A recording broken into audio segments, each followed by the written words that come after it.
పరిశుద్ధుడు పరిశుద్ధుడు పరిశుద్ధుడు అని మానక మరవక దివారాత్రులు ఆరాధిస్తున్న దూతలను మన పాదములకు రాయి తగలకుండా శ్రేష్టమైన పరిచర్యను ఈ క్షణము వరకు దేవుడు జరిగించాడు. ఆమేన్, హల్లెలూయా. అందుకు మనము దేవుణ్ణి నిండు మనస్సుతో స్తుతించాలి. హల్లెలూయా. దేవునికి స్తోత్రం.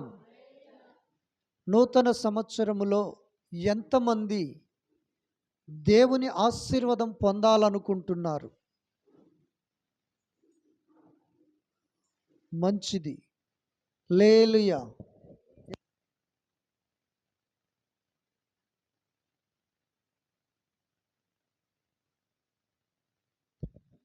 హల్లెలూయా. దేవునికి స్తోత్రం. దేవునికి మహిమ కలుగునుగాక.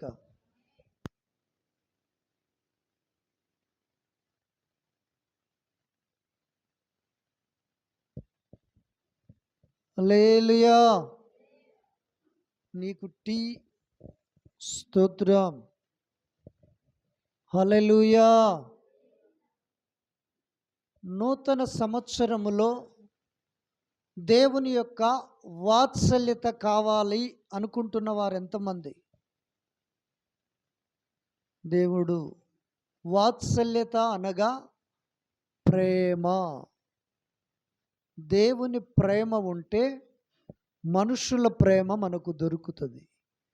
దేవుని దయ ఉంటే మనుషుల దయ మనకు అనుగ్రహించబడుతుంది. ఆమేన్, హల్లెలూయా. ఇక్కడ నాకు ఒకటి ఏమర్థం అవుతుందంటే, మమకారానికి ఎక్కువ, ఆత్మీయతకు తక్కువగా అర్థమవుతూ ఉంది ఇక్కడ జరిగే పరిస్థితులన్నిటిని చూస్తూ ఉంటే. ఆమేన్, హల్లెలూయా. దేవునికి స్తోత్రం. పరిశుద్ధ గ్రంథమైన బైబిల్లో నుండి దేవుని వాక్యాన్ని చదువుదాం. దైవజనుడైన పౌలు కొరింథీలకు రాసిన మొదటి పత్రిక 15వ అధ్యాయము 58వ వాక్య భాగాన్ని చదువుకుందాం. కాగా నా ప్రియ సహోదరులారా, మీ ప్రయాసము ప్రభునందు వ్యర్థము కాదని ఎరిగి స్థిరులను కదలని వారును ప్రభు కార్యాభివృద్ధి అందు ఎప్పటికిని ఆసక్తిలై ఉండుడి. ఆమెన్. మనము చదివిన వాక్యములో 3 విషయాలు కనబడుతూ ఉన్నవి. మొదటిగా స్థిరులై ఉండాలి. రెండోదిగా కదలని వారై ఉండాలి. మూడోదిగా ఎప్పటికీ ఆసక్తిగా ఉండాలి. ఆమేన్, హల్లెలూయా. దైవజనుడైన పౌలు సంఘముతో మాట్లాడుతూ ఉన్నాడు. మీరు స్థిరత్వాన్ని కోల్పోయారు, నిలకడగా మీరు లేరు, మీ ఆసక్తి అంతా అడుగంటిపోయి ఉన్నది. చూడండి, మనము ప్రభును నమ్మిన తొలి దినాలు జ్ఞాపకం చేసుకుంటే, ఒక పూట అన్నం తినకపోయినా దేవుని సన్నిధికి వచ్చేవారం. అవునా? టైం అయిపోతుంది, టైం గతించిపోయింది, ప్రేయర్కి పోయి వచ్చినాక అన్నం తిందాములే అని ఉపవాసం ఉండి ప్రభు సన్నిధికి వచ్చాం. కాలం గడిచే కొలది ఏమైంది? అన్నం తిని మంచానికి గురకబెడుతున్నాం. హల్లెలూయా. మీలో ఆసక్తి అనగారిపోయింది, స్థిరత్వము చెదిరిపోయింది. మీరు గాలికి రెల్లు ఊగినట్లుగా ఊగిసలాడుతూ ఉన్నారు. దేవుని యొక్క కృప నీకు కావాలన్నా, దేవుని యొక్క ఆశీర్వాదం పొందాలన్నా, దేవుని దగ్గర నీకోసం ఆయన సిద్ధపరిచిన ప్రతి మేలు నీ సొంతము కావాలన్నా మనం మొదటిగా ఎలా ఉండాలి? స్థిరత్వము కలిగి ఉండాలి. అటు ఇటు ఊగేసలాడేవారిగా కాక కదలని వారమై ఉండాలి. ఎప్పటికీ ఆసక్తి కలిగి ఉండాలి. ప్రార్థన అంటే మనలో ఆసక్తి మనల్ని నడిపించాలి. కూడికంటే మన ఆసక్తి మనల్ని ఆయత్తపరచాలి. దేవుని సన్నిధిలో నువ్వు ఏ కార్యము చేసినా అది నిన్ను పరచదు. మనుషులకు చేస్తే ఖచ్చితంగా నిన్ను సిగ్గుపరుస్తారు, 10 మందిలో అవమానపరుస్తారు, బజారుకు వీడుస్తారు. కానీ నా ప్రేమ కలిగిన తండ్రి ఎన్నడూ నిన్ను సిగ్గుపడనివ్వడు. ఆమేన్, హల్లెలూయా. దేవునికి స్తోత్రం. దేవునికి మహిమ కలుగునుగాక. పౌలుకు బాధేసింది సంఘాన్ని చూసినప్పుడు. వీరు గాలికి చెదిరే పొట్టువలే ఉన్నారు, అటు ఇటు ఊగిసలాడేవారుగా ఉన్నారు. స్థిరత్వము లేదు. పర్వతాన్ని ఎప్పుడైనా చూసారా? నువ్వెన్నిసార్లన్నా ఆ మార్గంగా అటు పోతేప్పుడు ఇటు వస్తేప్పుడు చూడండి, పర్వతము అలాగే ఉంటుంది, అది ఎన్నటికీ కదలదు. అంతెందుకు, అరపేల దగ్గర గుట్టు ఉంది కదా, తరతరాల నుంచి అది అట్నే ఉంటుంది. కానీ మనుషులే తరిగిపోతూ ఉన్నారు.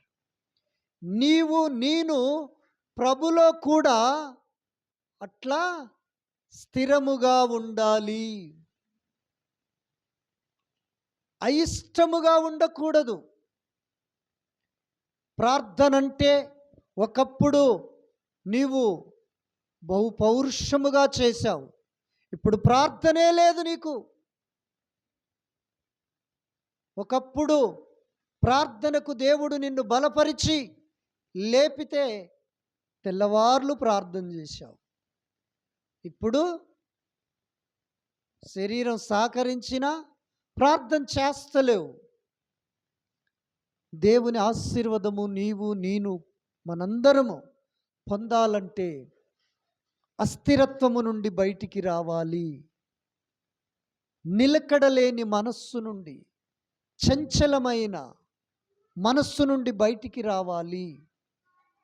ఆమేన్, హల్లెలూయా. దేవునికి స్తోత్రం. దైవజనుడైన పౌలు గారు ఫిలిప్పీలలో ఉన్న సంఘముతో అంటూ ఉన్నాడు, 2వ అధ్యాయము, స్తోత్రం, 4-5 వచనాలు చదువుదాం.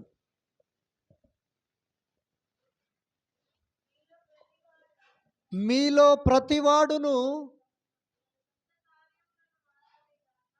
తమ సొంత కార్యములను మాత్రమే గాక ఇతరుల కార్యములను కూడా చూడవలెను. క్రీస్తు యేసునకు కలిగిన ఈ మనస్సు మీరును కలిగియుండుడి. ఆయన దేవుని స్వరూప్యము కలిగిన వాడై దేవునితో సమానముగా ఉండుట విడిచిపెట్టకూడని భాగ్యమని ఎంచుకొనలేదు. కానీ మనుష్యుని పోలికగా పుట్టి దాసుని స్వరూపమును ధరించుకొని చాలు తన్ను తానే రిక్తునిగా చేసుకొనెను. హల్లెలూయా. చూడండి, లోక మర్యాదకు, లోక మమకారాలకు, లోక ప్రేమలకు, లోక ఆప్యాయతలకు నీవు పరిగెత్తుతూ ఉన్నవు, కానీ దేవుని సన్నిధికి పరిగెత్తలేకపోతూ ఉన్నావు. దేవుని సన్నిధిని ప్రేమించలేకపోతూ ఉన్నావు. దేవుని సన్నిధికి రావటానికి నీ మనస్సు నిన్ను కలవరపెడుతూ ఉంది. ఇతర నీ సొంత కార్యములే కాకుండా ఇతరుల కార్యాలలో కూడా మనము పాలిభాగస్థులమై ఉండాలి. అదే క్రీస్తు యేసునకు కలిగిన మనస్సు. హల్లెలూయా. నీ మనస్సు ఏమై ఉంది? మాలిన్యమై ఉన్నది. లోకమును ప్రేమించినంత వరకు నీ మనసు మాలిన్యమే. క్రీస్తు యేసునకు కలిగిన ఈ మనసు మీరును కలిగి ఉండుడి. పరలోకములో దేవునితో సమానముగా ఉండే అర్హత ఆయనకున్నది, యోగ్యత ఆయనకున్నది. ఆ భాగ్యాన్ని విడిచిపెట్టుకొని నేనెందుకు పోతాను భూలోకానికి, నేనెందుకు మనుషుని స్వరూపమును ధరించుకోవాలి, నేనెందుకు దాసునిగా మారాలి, నేనెందుకు రిక్తునిగా మారాలని అనుకుంటే ఈరోజు నీకు నాకు రక్షణ దొరికేది కాదు, ఆ రక్షణ వచ్చేది కాదు, ఆ పాపము నుండి మనము విడిపించబడేవారము కాదు. హల్లెలూయా. ఆయన నిన్ను మొదటిగా ఎందుకు రక్షించుకున్నాడో తెలుసా? నీవు దేవుని సన్నిధికి ప్రేమతో వచ్చి ప్రార్థించినప్పుడు నీ ఇంటి వారి బంధకాలను విడిపించటానికి, నీ ఇంటి వారిని పాపము నుండి బయట పడవేయటానికి మొదటిగా నిన్ను పిలుచుకున్నాడు, మొదటిగా నీకు రక్షణ ఇచ్చాడు. ఆ మనస్సు నువ్వు కలిగినట్లయితే ఈ లోకములో ఉన్న దానిని పెంటగా వెంచుకొని నీ ఇంటి వారి ఆత్మరక్షణ కోసము నీవు అంగలారుస్తవు, నీవు ఆర్తరోదన చేస్తవు. హల్లెలూయా. అప్పుడు ఇతరుల రక్షణ కోసము మనము ప్రార్థించినప్పుడు దేవుని ఆశీర్వాదాన్ని నువ్వు పొందుకోగలుగుతావు. హల్లెలూయా. దేవునికి స్తోత్రం. మీ అందరికీ అర్థమయ్యేటట్టు ఒక ముక్క చెప్పనా, ఒక మాట. ప్రకృతి సంబంధమైన మనిషి, ఆత్మ సంబంధమైన మనిషిలో ఉన్న వ్యత్యాసము ఇప్పటి వరకు మీరు దేవుని ఆత్మ పాఠశాలలో నేర్చుకున్న అనుభవం ప్రకారము ఒక ఇద్దరు ముగ్గురు చెప్పండి మీ అనుభవాన్ని. హల్లెలూయా. దేవునికి స్తోత్రం. ప్రకృతి సంబంధమైన మనిషి, ఆత్మ సంబంధమైన మనిషి రెండిటిలో ఉన్న తేడా. మీరు ఎవరు చెప్పకపోతే నేనే చెప్తా. రెండు జంతువులను మీ ముందు పెట్టి. హల్లెలూయా. దేవునికి స్తోత్రం. ఒకటి గొర్రె, ఒకటి పిగ్గు, తెలుగులో పంది. హల్లెలూయా. పంది ప్రకృతి సంబంధమైనది, గొర్రె ఆత్మ సంబంధమైనది. అది ఎలా అంటారా? గొర్రె కాపరి నడిపిస్తున్న కొలది నడుస్తుంది. కాపరి ముందెళ్తుంటే కాపరి వెనకాల వస్తూ ఉంటుంది. ఒకవేళ అది అటు ఇటు పోతే ఆయన చేతిలో దుడ్డుగారు ఉంటుంది, దాన్ని పెట్టి ఇటు గుంజుతాడు, చక్కగా దారిలో పడుతుంది. కానీ ఒకరోజు ఈ రెండు మాట్లాడుకుంటున్నవి, పంది గొర్రె.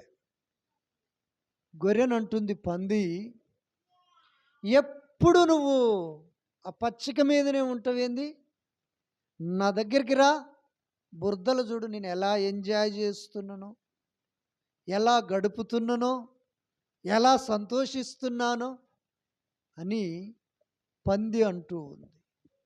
గొర్రె అంటూ ఉంది, నేను కూడా సంతోషంగా ఉన్నాను, నాకు ఏమీ లేకపోయినా పచ్చిక గల చోట్ల నన్ను నా కాపరి నిలబెట్టాడు, నేను సంతోషంగా ఉన్నాను, ఆనందంగా ఉన్నాను. లేదు లేదు లేదు, నేను మీ కాపరికి చెప్పి కానీ నువ్వు వచ్చేసేయి బురదలోకి అంటే, నా కాపరి మంచోడు, నా కాపరి నన్ను బాగానే చూసుకుంటున్నాడు, నేను ఈ లోకమనే బురదలోకి నేను రాను. పచ్చిక పరలోకానికి సాదృశ్యం, బురద లోకము పాపానికి సాదృశ్యం, సంఘము పరలోకానికి, సంఘము సాదృశ్యముగా ఉంది. హల్లెలూయా! దేవునికి స్తోత్రం. దేవుని ఆశీర్వాదము నీకు కావాలన్నా, దేవుని దీవెన నీకు కావాలన్నా, దేవుని దగ్గర దాచి ఉంచిన ప్రతి వాగ్దానము నీ పట్ల నెరవేరాలన్నా, నువ్వు ఆత్మ సంబంధమైన మనిషివిగా జీవించినప్పుడు అవి నెరవేరుతవి. మీరు ప్రభుని నమ్ముకొని ఎన్ని సంవత్సరాలు అయినది? ఒకరు 10, ఒకరు 5, ఒకరు 2. ప్రతి సంవత్సరం మనం వాగ్దానాలు తీస్తాం కదా? తీయలేదు ఇంతవరకు మీరు? హల్లెలూయా! మీరు లండనా, అమెరికా? మాది తెలంగాణ, ఆంధ్ర. హల్లెలూయా! దేవునికి స్తోత్రం. ప్రతి సంవత్సరం మనం వాగ్దానాలు తీస్తాం. ఆ వాగ్దానం నీ జీవితంలో నెరవేరిందా? ఆ వాగ్దానాన్ని నువ్వు అనుభవిస్తున్నావా? ఆ వాగ్దానమును బట్టి వీళ్ళ దేవుడు ఈమెను హెచ్చించాడు, అభివృద్ధి చేశాడు, ఆశీర్వదించాడు, ఒకరి చేతి కిందికి వెళ్ళకుండా బ్రతికేటట్లు చేశాడు అని నీ వాగ్దానము నీతో చెప్తుందా? మనము కలిగి ఉన్న ప్రతి వాగ్దానము మన జీవితంలో నెరవేరాలి అంటే మనము స్థిరత్వాన్ని కలిగి ఉండాలి ప్రభులో. కొంతమంది ఏం చేస్తారు? సకినం చూయించుకో అక్క, బియ్యం పోస్తారు, 2 చేతులు పెడతారు, టిక్కున తిప్పుద్ది. అది స్థిరత్వం. హల్లెలూయా! ఒక అక్క వస్తుంది, అక్కడికి వెళ్ళమ్మా, నీకు ఉన్నది ఉన్నట్టే చెప్తాడు. అది నిలకడలేని. నా ప్రభుకు తల్లి గర్భములో నేను రూపింపక ముందే, నేను మరణించేంత వరకు ప్రతిరోజు ఏ స్థితిలో ఉంటానో, ఏం చేస్తానో, ఎలా బ్రతుకుతానో నా చరిత్ర అంతా ఆయనకు తెలుసు. నేను చనిపోతే నరకం వెళ్తానా, పరలోకం వెళ్తానా ఆయనకు తెలుసు. నేను అక్కడికి వెళ్తే ఆమె చెప్పేది ఏముంది అని మనము చెప్పగలగాలి ప్రియులారా. అప్పుడే మన జీవితంలో దేవుని ఆశీర్వాదము సెలయేరులా మన పైన ప్రవహిస్తూ ఉంటుంది. హల్లెలూయా! ప్రభు కార్యాభివృద్ధి అందు ఎప్పటికీ ఆసక్తులై ఉండండి. ఒక సంవత్సరమేమో మనం చక్కగా ప్రభు యొక్క కార్యాలలో మనమే నెంబర్ 1. ఓ సంవత్సరంలో మనం 0. ఆసక్తి ఏమైంది? 100 నుంచి 0కు వచ్చేసింది. ప్రారంభంలో ఏమైంది? 0 నుంచి 100కి వెళ్ళిపోయింది. అందుకనే దైవజనుడు అంటూ ఉన్నాడు సంఘ బిడ్డలతో, నీ ఆశీర్వాదమును వ్యర్థమైపోకూడదు, నీ దీవెన వృధా అయిపోకూడదు, నీ యొక్క ప్రయాసము అడుగంటిపోకూడదు. మనుష్యులతో పడిన ప్రయాసము అది నిన్ను స్టేషన్ దాకా నడిపిస్తుంది, కోర్టు దాకా నడిపిస్తుంది, పంచాయతీలో పడే పెద్ద మనుషుల దాకా నడిపిస్తుంది.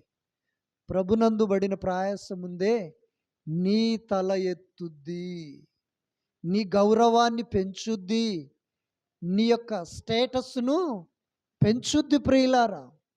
అందుకనే స్థిరులను కదలని వారును ప్రభు యొక్క కార్యాభివృద్ధి అందు ఎప్పటికీ ఆసక్తులై ఉండుడి. ఆమేన్. హల్లెలూయా! 1 కొరింథీయులకు రాసిన పత్రిక 10వ అధ్యాయము 5 వాక్యాన్ని ఒకసారి చదవండి.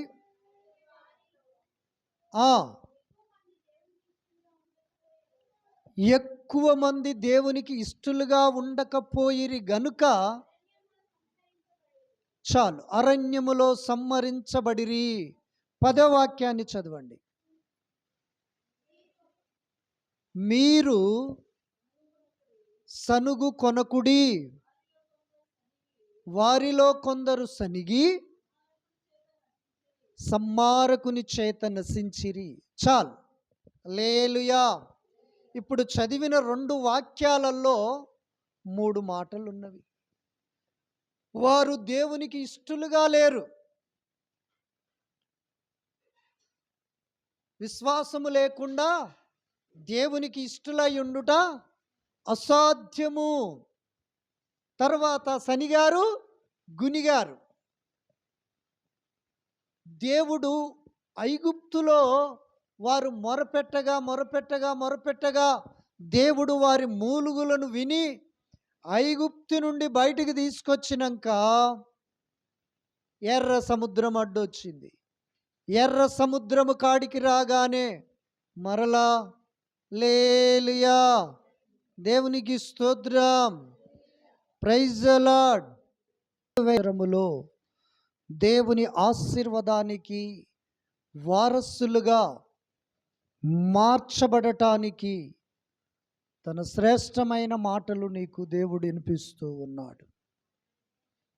మనము స్థిరులై ఉండాలని, కదలని వారై ఉండాలని, ఆసక్తి కలిగి ఉండాలని, దేవునికి ఇష్టలై ఉండాలని, దేవుని పని విషయములో, దేవుని కార్యాలలో, దేవుని సన్నిధికి వచ్చే నడిపించే విషయములో నేను ఎన్నడూ సనగక గునుగక అవిధేయులము కాకూడదని ఆత్మదేవుడు ఈ రాత్రి నిన్ను హెచ్చరిస్తూ ఉన్నాడు. అమ్మగారికి కూడా హల్లెలూయా, ప్రతి ఆదివారం 10:30కు ఉండాలి నువ్వు. హల్లెలూయా, దేవునికి స్తోత్రం, దేవునికి మహిమ కలుగునుగాక. ఆమెన్. దేవుని ఆశీర్వాదము ఊకనే రాదు. ఆయన ఎవరో బంగారం అమ్ముకుంటే ఆయన బాగా చెప్తాడు, డబ్బులు ఊరకనే రావు. హల్లెలూయా. దేవుని కృప నీకు ఊరికినే రాదు. దేవుని ఆశీర్వాదము ఊరికినే రాదు. నువ్వు ఎప్పుడు కదిలే భక్తిలో ఉండకూడదు. చంచలమైన మనస్సుతో ఉండకూడదు. దేవుని మనస్సు నీకు ఉండాలి. క్రీస్తు యేసునకు కలిగిన మనస్సును కలిగి ఉండాలి. క్రీస్తు యేసునకు కలిగిన హృదయాన్ని నువ్వు కలిగి ఉండాలి. అప్పుడే దేవుడు నిన్ను ఉన్నతమైన స్థితిలో నిలబెడతాడు. ఆమేన్. హల్లెలూయా, దేవునికి స్తోత్రం. మన దేవుడు ఏం కోరుతాడో తెలుసా? దాన బలులు నైవేద్యములను నేను కోరను, కానీ విరిగి నలిగిన మనస్సే ఆయనకిష్టం. అయ్యా, మరి ఎందుకు మీరు దాన బలులు నైవేద్యాలు అడుగుతారు అంటే, అది దేవునికి ఏదో తక్కువైందని, సేవకునికి ఏదో తక్కువైతుందని కాదు. ఒక దారి మూస్తే 7 దారులు తెరుస్తాడు దేవుడు. అది నీ ఆశీర్వాదము కోసము, నీ దీవెన కోసము, నీ మేలు కోసము దాన బలులు నైవేద్యాలు. ఎందుకంటే నీవు దరిద్రములో నుండి ధనవంతుడవు కావటానికి. ఇందాక ఓ సిస్టర్ పాడింది, ఆయన ధనవంతుడై ఉండి దరిద్రుడయ్యాడు. ఎందుకు? ధనవంతులని మనము చేయుటకు. ఆయన రాజయ్యుండి బానిసయ్యాడు. ఎందుకు? నిన్ను రాజును చెయ్యటానికి. మనం ఎప్పుడైతే ప్రభు యొక్క కార్యాలలో స్థిరత్వము కలిగి ఉండాలి, ప్రభు పనుల్లో కదలని వారమై ఉండాలి, ప్రభు యొక్క పరిచర్యలో ఆసక్తి కలిగి ఉండాలి. దేవుని పని చేస్తే నాకేం దొరుకుద్దో, దేవుని పని చేస్తే నాకేం కీడు తప్పించబడుతుందో, దేవుని పని చేస్తే ఏ అపాయం ఏ సంవత్సరంలో ఉందో అది తొలగించబడుతుందో, నా కుటుంబం మీదికి ఏ ప్రళయము రాబోతుందో అది నాకు తెలియదు, నేను ఆయన పని చేస్తే ఆయన హస్తము అడ్డు పెడతాడు అనే ఒక మనస్సు నీకు ఉండాలి. అట్టి మనస్సుతో నువ్వు ముందుకు వెళ్ళి దేవుని పని, దేవుని కార్యాన్ని, దేవుని పరిచర్యను, దేవుని చిత్తాన్ని, దేవుని ప్రతి సత్కార్యాలలో నీవు ముందుకు వెళ్ళితే ఆయన అన్యాయస్తుడు కాదు. ఒకవేళ నీకు నాకు పడలేదనుకో, మన ఇద్దరి మధ్యలో నేను అన్యాయస్తుడని అవుతాను, లేదా నువ్వు అన్యాయస్తుడవు అవుతావు. మన ఇద్దరికి పడతలేదు గనక ఇద్దరి వైపుల న్యాయం ఉండదు. ఇద్దరికి పడనప్పుడు ఒకవైపు న్యాయం ఉంటుంది, ఒకవైపు అన్యాయం ఉంటుంది. కానీ దేవుడైతే నీ పట్ల ఎనీ టైం, ఎల్లవేళలా న్యాయస్థుడు.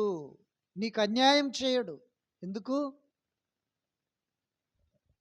నువ్వు విత్తనం విత్తావు, పరిచర్య ధర్మం వృద్ధి చెందుటకు. మరిచిపోడాయన. నువ్వు కన్నీరు కార్చావు సంఘం కట్టబడుటకు. ఆయన మరిచిపోడు. నువ్వు ఉపవాసం ఉన్నావు సంఘములో నూతన బిడ్డలు చేర్చబడుటకు, సంఘములో రోగులు బాగుపడుటకు, సంఘములో దరిద్రులు దీవించబడుటకు. ఈ ప్రయాసమంతా నా దేవుడు చూశాడు గనుక ఆయన నీ పక్షాన అన్యాయస్తుడు కాడు. సనిగితే అది ఆగిపోద్ది, గునిగితే ఆగిపోద్ది. దేవునికి అయిష్టులుగా ఉంటే అది ఆగిపోద్ది. నువ్వు స్థిరత్వాన్ని కోల్పోతే ఆగిపోద్ది. నువ్వు ఊగిసలాడితే, కదిలితే అది కార్యం ఆగిపోద్ది. ఆసక్తి లేకపోతే ఆగిపోద్ది. ఏలియా మన వంటి స్వభావము కలిగిన వాడే. అతడు ఆసక్తితో ప్రార్థించగా 3.5 సంవత్సరములు వర్షం భూమి మీద కురిపించలేదు దేవుడు. మరలా ఆసక్తితో ప్రార్థన చేశాడు. అరిచేంత మబ్బు పట్టించి కుండపోత వర్షాన్ని దేవుడు కురిపించాడు. ఎందుకు? ఆసక్తితో ప్రార్థన చేశాడు. మనలో ఆసక్తి ఉండాలి. నేను ఒకటే చెప్తాను మీకు, అమ్మగారిని చూసి నన్ను చూసి ఇక్కడికి రావద్దు. మీ ఆశీర్వాదం ఆగిపోద్ది. నేను డబ్బా కొట్టుకునే పాస్టర్ని కాదు. నాకు 2 చాలు మంచోళ్ళు. 100 మంది అవసరం లేదు. హల్లెలూయా, దేవునికి స్తోత్రం. మీరు యేసయ్యను చూసి ఆయన సన్నిధిని ప్రేమించి ఆసక్తితో ఇక్కడికి పరిగెత్తి వచ్చావే, అది నా దేవుడు నిన్ను చూస్తాడు. అప్పుడు నీ కార్యానికి అడ్డుగా ఉన్న ప్రతి అడ్డుగోడను తొలగించి ఆయన కార్యం జరిగిస్తాడు. దేవుని మీద ప్రేమతో పరిగెత్తాలి. దేవుని మీద ఆసక్తితో ఆయన కార్యాలలో మనము పాలిభాగస్థులం అవ్వాలి. ఆత్మ కలిగించే ఐక్యతను కాపాడుకోవాలి. అందుకనే దైవజనుడైన పౌలు గారు మరొక సంఘ బిడ్డలతో మాట్లాడుతూ ఉన్నాడు. హెబ్రీయులకు రాసిన పత్రిక 6వ అధ్యాయము 10వ వచనము 12వ వాక్య భాగం వరకు చదువుకుందాం. మీరు చేసిన కార్యములను మీరు పరిశుద్ధులకు ఉపచారము చేసి ఇంకను ఉపచారము చేయుచుండుట చేత తన నామమును బట్టి చూపిన ప్రేమను మరుచుటకు దేవుడు అన్యాయస్తుడు కాదు. మీరు మందులు కాక విశ్వాసము చేతను ఓర్పు చేతను వాగ్దానమును స్వతంత్రించుకొనుటకు వారిని పోలి నడుచుకొనున్నట్లుగా మీలో ప్రతి వాడును మీ నిరీక్షణ పరిపూర్ణమగు నిమిత్తము మీరు ఇదివరకు కనపరిచిన ఆసక్తిని తుదమట్టుకు కనపరచవలనని ఆపేక్షించుచున్నాను. తుదమట్టుకు అంటే ఈ ఒంట్లో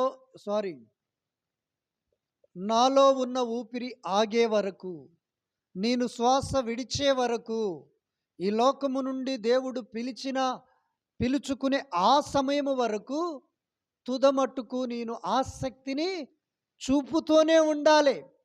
నా ఆసక్తి అడుగంటి పోకూడదు. ఆమేన్, హల్లెలూయా.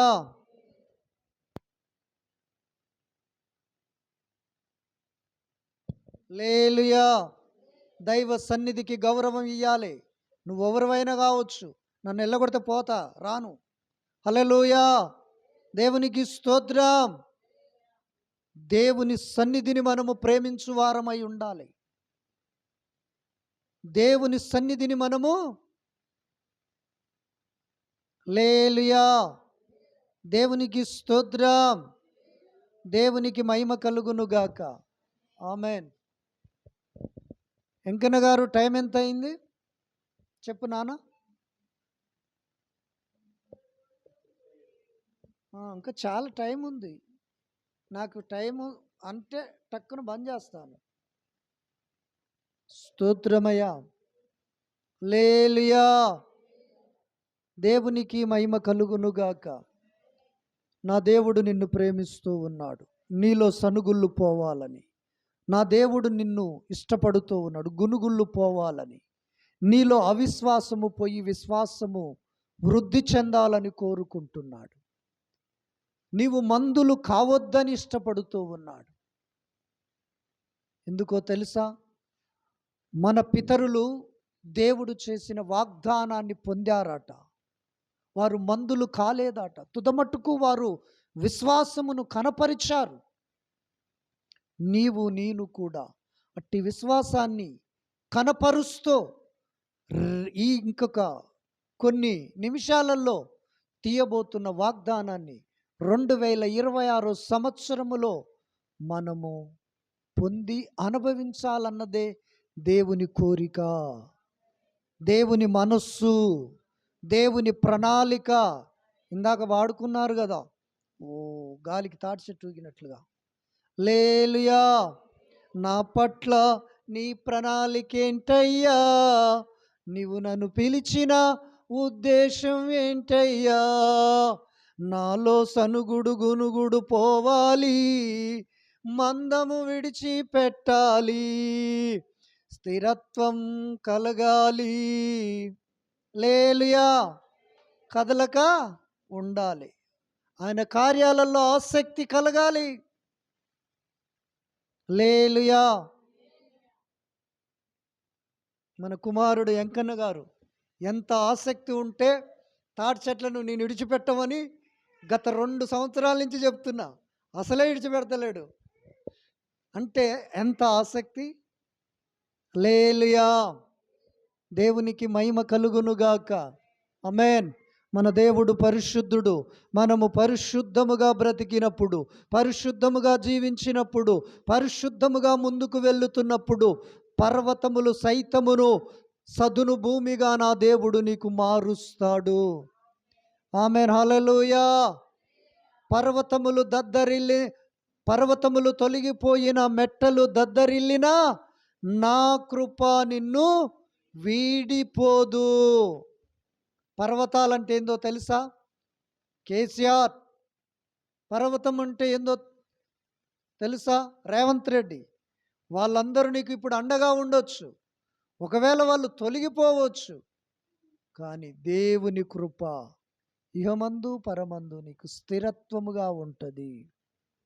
ఆమేన్, హల్లెలూయా.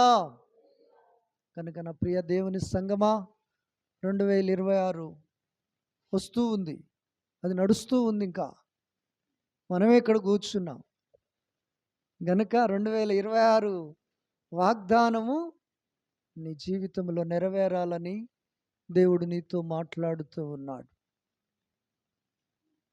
1 స్థిరత్వం, 2 కదలొద్దు, 3 ఆసక్తిలై ఉండాలి, 4 దేవునికి ఇష్టలై ఉండాలి, 5 సనుగొద్దు, 6 గునుగొద్దు, 7 మందులై ఉండొద్దు.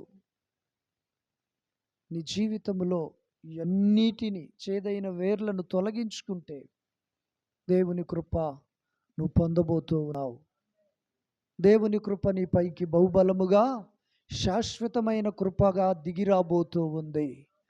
ఆమెన్.